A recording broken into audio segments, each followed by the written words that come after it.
আসসালামু আলাইকুম। Bangladesh বিষয়াবলী MCQ test তৃতীয় পর্বে আপনাকে ওয়েলকাম জানাচ্ছি। আজকে আমরা আলোচনা করব বাংলাদেশ বিষয়াবলী থেকে কিছু গুরুত্বপূর্ণ প্রশ্ন উত্তর, যেগুলো বিগত প্রাইমারি বিসিএস অন্যান্য পরীক্ষায় এসেছিল এবং আগামীতেও আসবে। চ্যানেলটি সাবস্ক্রাইব করে সাথেই থাকুন। বাংলাদেশের প্রধান অর্থকরী ফসল হচ্ছে পাট। পাটের রহস্য কে উন্মোচন করেন? মাকসুদুল আলম।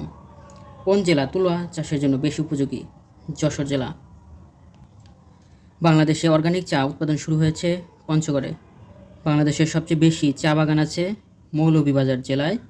মূল্য পরিমাপে বাংলাদেশে কোন কৃষিপণ্য সবচেয়ে বেশি উৎপাদিত হয়? ধান। সর্বপ্রথমে যে উপসি ধান এদেশে চালু হয়ে এখনও বর্তমান রয়েছে সেটি হচ্ছে ইরি ৮। উত্তরাঞ্চলের মঙ্গার ধান বলে পরিচিত হচ্ছে বি ৩৩। বাংলাদেশের কোন জেলায় সবচেয়ে বেশি চাল কল রয়েছে? নওগাঁ জেলায়। বাংলাদেশের কোন জেলায় সবচেয়ে বেশি পাট উৎপন্ন হয়? ফরিদপুরে পাট বেশি উৎপন্ন হয়। বাংলাদেশের প্রথম চায়ের চাষ আরম্ভ করে সিলেটের মালনিছড়াতে। ইরাটম কি? ইরাটম হচ্ছে উন্নত জাতের ধানের নাম। ভিডিওটি ভালো লাগলে অবশ্যই একটি লাইক দিবেন, চ্যানেলটি সাবস্ক্রাইব করবেন। যারা ফেসবুক থেকে দেখছেন ফেসবুক পেজটি ফলো দেবেন। ব্রিসাইল কি? ব্রিসাইল হচ্ছে উন্নত জাতের ধানের নাম। ড্রাম হেড হচ্ছে উন্নত জাতের বাঁধাকপির নাম। টাকার হিসাবে বাংলাদেশের সবচেয়ে বেশি রপ্তানি করে যুক্তরাষ্ট্রে। বাংলাদেশে উৎপাদিত রাসায়নিক সার এর কাঁচামাল হচ্ছে প্রাকৃতিক গ্যাস। মাটির উর্বরতা বৃদ্ধিতে সাহায্য করে নাইট্রোজেন। নাইট্রোজেন গ্যাস থেকে কোন সার প্রস্তুত করা হয়? ইউরিয়া। ইউরিয়া সারের প্রধান কাঁচামাল হচ্ছে ইউরিয়া সারের প্রধান কাজ হচ্ছে গাছকে সবুজ এবং সতেজ করে। জমিতে সার হিসেবে নিম্নে কোন পদার্থ ব্যবহার করা হয়? অ্যামোনিয়াম সালফেট ব্যবহার করা হয়। প্রাকৃতিক ও রাসায়নিক গঠনের উপর ভিত্তি করে বাংলাদেশের মাটিকে কত ভাগে ভাগ করা যায়? 5 ভাগে। কোনটি মাটির পানির ধারণ ক্ষমতা বেশি? এঁটেল মাটির পানি ধারণ ক্ষমতা সবচেয়ে বেশি। কোন মাটিতে সমান পরিমাণে বালি, পলি, কাদা থাকে? দোআঁশ মাটিতে। ফসল উৎপাদনের জন্য কোন ধরনের মাটি উত্তম? দোআঁশ মাটি। সিলেটে পাহাড়ি অঞ্চলে আনারস চাষের ফলে মাটির অবস্থা কেমন হয়? উর্বরতা বৃদ্ধি পায়। ভিডিওটি ভালো লাগলে অবশ্যই একটি লাইক দিবেন। বাংলাদেশের ইক্ষু গবেষণা ইনস্টিটিউট অবস্থিত ঈশ্বরদীতে। বিএডিসি এর কাজ হচ্ছে কৃষি উন্নয়ন। তিতাস গ্যাস ক্ষেত্রটি অবস্থিত ব্রাহ্মণবাড়িয়া জেলায়। বাংলাদেশের প্রধান খনিজ সম্পদ প্রাকৃতিক গ্যাস। বাখরাবাদ গ্যাস ক্ষেত্রটি অবস্থিত কুমিল্লায়। বাংলাদেশের সর্বপ্রথম প্রাকৃতিক গ্যাস ক্ষেত্রটি আবিষ্কৃত হয় সিলেটের হরিপুরে 1955 সালে এবং গ্যাস উত্তোলন শুরু হয় 1957 সালে। জয়পুরহাটের জামালগঞ্জে নিচের কোন খনিজটি পাওয়া যায়? কয়লা। বাংলাদেশের সবচেয়ে বড় গ্যাস ক্ষেত্র তিতাস গ্যাস ক্ষেত্র। বাংলাদেশের প্রথম গ্যাস উত্তোলন শুরু হয় 1957-তে এবং আবিষ্কৃত হয় 1955-তে। বাংলাদেশের সমুদ্র অঞ্চলে আবিষ্কৃত প্রথম গ্যাস ক্ষেত্রটির নাম হচ্ছে সাঙ্গু ভ্যালি। দেশের কোন গ্যাস ক্ষেত্রে প্রথম অগ্নিকাণ্ড হয়? মাগুরছড়া গ্যাস ক্ষেত্রতে। বাংলাদেশের প্রাকৃতিক গ্যাস বেশি ব্যবহৃত হয় কোন খাতে? বিদ্যুৎ উৎপাদন খাতে। দিনাজপুর জেলার হাকিমপুরে বাংলাদেশের প্রথম লোহার খনি আবিষ্কৃত হয় কত সালে? 2019 সালে। হরিপুর তেল ক্ষেত্র আবিষ্কৃত হয় 1986 সালে এবং তেল আবিষ্কার হয় 86-তে এবং তেল উত্তোলন শুরু হয় 87-তে। দিনাজপুর জেলার বড় পুকুরিয়ায় কোন খনির সন্ধান পাওয়া যায়? কয়লা পাওয়া যায় দিনাজপুরে। বাংলাদেশের উন্নত মানের কয়লার সন্ধান পাওয়া গেছে জামালগঞ্জে। বাংলাদেশে চীনামাটির সন্ধান পাওয়া গেছে বিজয়পুরে। বাংলাদেশের কোথায় তেজস্ক্রিয় বালু পাওয়া যায়? কক্সবাজার সমুদ্র সৈকতে। বাংলাদেশের কোন অঞ্চলে খনিতে হীরক ও স্বর্ণের সন্ধান পাওয়া গেছে? বড় পুকুরিয়াতে। ইউনেস্কো কর্তৃক সুন্দরবনকে বিশ্ব প্রাকৃতিক ঐতিহ্য ঘোষিত হয় 6 ডিসেম্বর 1997 সালে। পৃথিবীর একক বৃহত্তম ম্যানগ্রোভ বন হচ্ছে সুন্দরবন। বাংলাদেশের বনাঞ্চলের পরিমাণ মোট ভূমির কত শতাংশ? 17%। দেশের কোন বনাঞ্চলকে চিরহরিৎ বন বলা হয়? পার্বত্য বনাঞ্চলকে। বাংলাদেশের কোন বনভূমি শাল বৃক্ষের জন্য বিখ্যাত? ভাওয়াল ও মধুপুরের বনভূমি। বাংলাদেশের অন্তর্গত সুন্দরবনের আয়তন 2400 বর্গমাইল। অসংখ্য দ্বীপ নিয়ে গঠিত বনাঞ্চল হচ্ছে সুন্দরবন। বাংলাদেশের কেন্দ্রীয় গো প্রজনন খামার অবস্থিত সাভারে। বাংলাদেশের কোন অঞ্চলের গোচারণের জন্য বাথান আছে?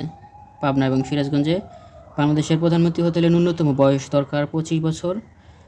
রাষ্ট্রপতি হতে হলে বয়স লাগবে 35 এবং অন্য সকল ক্ষেত্রে বয়স মিনিমাম 25 বছর লাগবে। প্রধানমন্ত্রী নিয়োগের বাইরে রাষ্ট্রপতি প্রধানমন্ত্রীর পরামর্শ ব্যতীত কোন কাজ এককভাবে করতে পারেন? প্রধান বিচারপতিকে নিয়োগ করতে পারেন। বাংলাদেশের জাতীয় সংসদের স্পিকার পদে প্রার্থী হওয়ার জন্য প্রার্থীর ন্যূনতম বয়স লাগবে 25 বছর। কার কর্তৃত্বের ওপর আদালতের কোনো এখতিয়ার নেই? রাষ্ট্রপতির। বাংলাদেশ সরকারের প্রধান আইনজীবীকে বলা হয় অ্যাটর্নি জেনারেল। রাষ্ট্রপতির সুপারিশ ব্যতীত নিচের কোন বিল সংসদে উত্থাপন করা যায় না? অর্থ বিল। বাংলাদেশ নির্বাহী বিভাগ হতে বিচার বিভাগ স্বাধীন হয় 1 নভেম্বর 2007 সালে। বাংলাদেশের কোন ব্যক্তি বা প্রতিষ্ঠান আইন প্রণয়ন করে থাকে? জাতীয় সংসদ।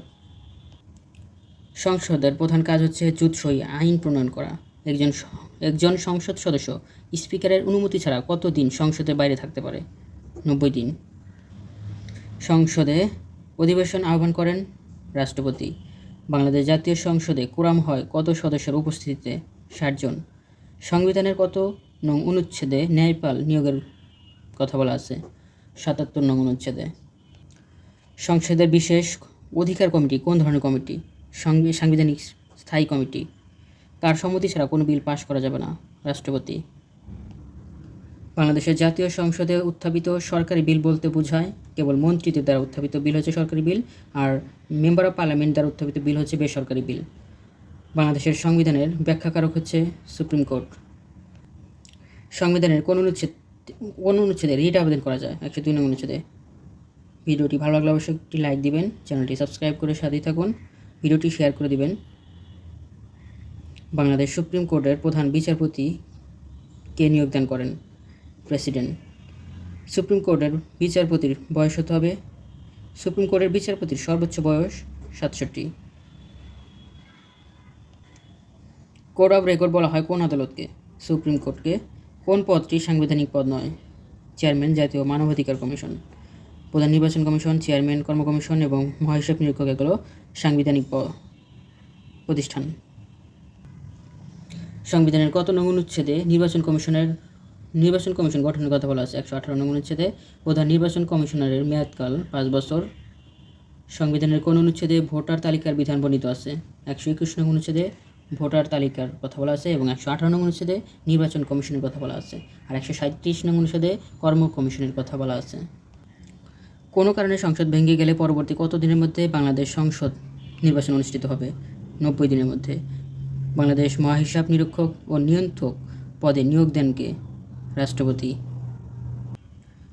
বাংলাদেশ সরকারি কর্ম কমিশনের বিষয়াদি সংবিধানের কোন ভাগে সন্নিবেশিত হয়েছে? 9ম ভাগে। বাংলাদেশ সরকারি কর্ম কমিশন সংবিধানের কত অনুচ্ছেদ অনুযায়ী গঠিত? 137 নং অনুচ্ছেদ অনুযায়ী। বাংলাদেশের পাবলিক সার্ভিস কমিশনের চেয়ারম্যান ও সদস্যদের মনোনীত করেন রাষ্ট্রপতি। সংবিধানের কোন অনুচ্ছেদে সংবিধান সংশোধনের বিধান আছে? 142 নং অনুচ্ছেদে। গণপ্রজাতন্ত্রী বাংলাদেশের সংবিধান সংশোধনের জন্য সংখ্যাগরিষ্ঠতা প্রয়োজন 2/3। কোনটি সাংবিধানিক প্রতিষ্ঠান? বাংলাদেশ নির্বাচন কমিশন। ভিডিওটি ভালো লাগলে অবশ্যই একটি লাইক দিবেন, চ্যানেলটি সাবস্ক্রাইব করে সাথেই থাকুন। বাংলাদেশ পাবলিক সার্ভিস কমিশন একটি সাংবিধানিক সংস্থা। বাংলাদেশের সংসদীয় ব্যবস্থা সংবিধানের কততম সংশোধনীর মাধ্যমে পুনঃপ্রবর্তিত হয়? দ্বাদশ সংশোধনীর মাধ্যমে। জরুরি অবস্থা ঘোষণার পূর্বে উক্ত ঘোষণার বৈধতার জন্য প্রতি স্বাক্ষরের প্রয়োজন প্রধানমন্ত্রীর।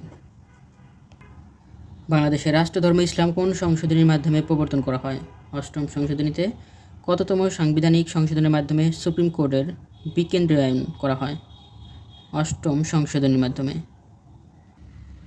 বাংলাদেশের সংবিধানের প্রথম সংশোধনীর উদ্দেশ্য ছিল 93,000 যুদ্ধ বন্দীদের বিচার অনুষ্ঠান। জরুরি অবস্থা জারির বিধান সংবিধানের সন্নিবেশিত আছে 2য় সংশোধনীতে। কোন সংশোধনীর মাধ্যমে বাংলাদেশের রাষ্ট্রপতি শাসন ব্যবস্থা চালু হয়? 4র্থ সংশোধনীর মাধ্যমে। বাংলাদেশ সংবিধানের বাঙালি জাতীয়তাবাদের পরিবর্তে বাংলাদেশি জাতীয়তা দ্বারা প্রতিস্থাপিত হয়েছিল যে সংশোধনীতে? 5ম সংশোধনীতে। বাংলাদেশ কবে প্রথম সংসদীয় গণতন্ত্র প্রবর্তন করেন? 1972 সালে। বাংলাদেশের রাষ্ট্রপতি শাসিত সরকার পরিবর্তে সংসদীয় শাসন ব্যবস্থা চালু হয় সংশোধনের কত নং সংশোধনীর মাধ্যমে? 12তম সংশোধনীতে। রাষ্ট্রপতি শাসিত সরকারের পরিবর্তে সংসদীয় শাসন ব্যবস্থা চালু হয় 12তম সংশোধনীতে। বাংলাদেশ সংবিধান কোন সংশোধনী দ্বারা তত্ত্বাবধায়ক সরকার ব্যবস্থা গৃহীত হয়? 13য় সংশোধনী দ্বারা। বাংলাদেশের প্রধানমন্ত্রীকে শপথ বাক্য পাঠ করান রাষ্ট্রপতি। বাংলাদেশের কোন উপজাতি সংখ্যাগরিষ্ঠ? চাকমারা। এ পর্যন্ত বাংলাদেশ সংবিধান কতবার সংশোধন আনা হয়েছে? 17 বার। সমুদ্র উপকূলের তটরেখা থেকে বাংলাদেশের মহীসোপানের দৈর্ঘ্য 350 নটিক্যাল মাইল। মহীসোপান 350, অর্থনৈতিক সমুদ্রসীমা 200 নটিক্যাল মাইল, আর রাজনৈতিক সমুদ্রসীমা 12 নটিক্যাল মাইল।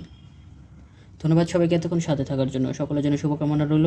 আমার জন্য সবাই দোয়া করবেন। ভুল ত্রুটি ক্ষমা সুন্দর দৃষ্টিতে দেখবেন। চ্যানেলটি সাবস্ক্রাইব করে সাথেই থাকুন। ভিডিওটি ভালো লাগলে অবশ্যই একটি লাইক দিবেন।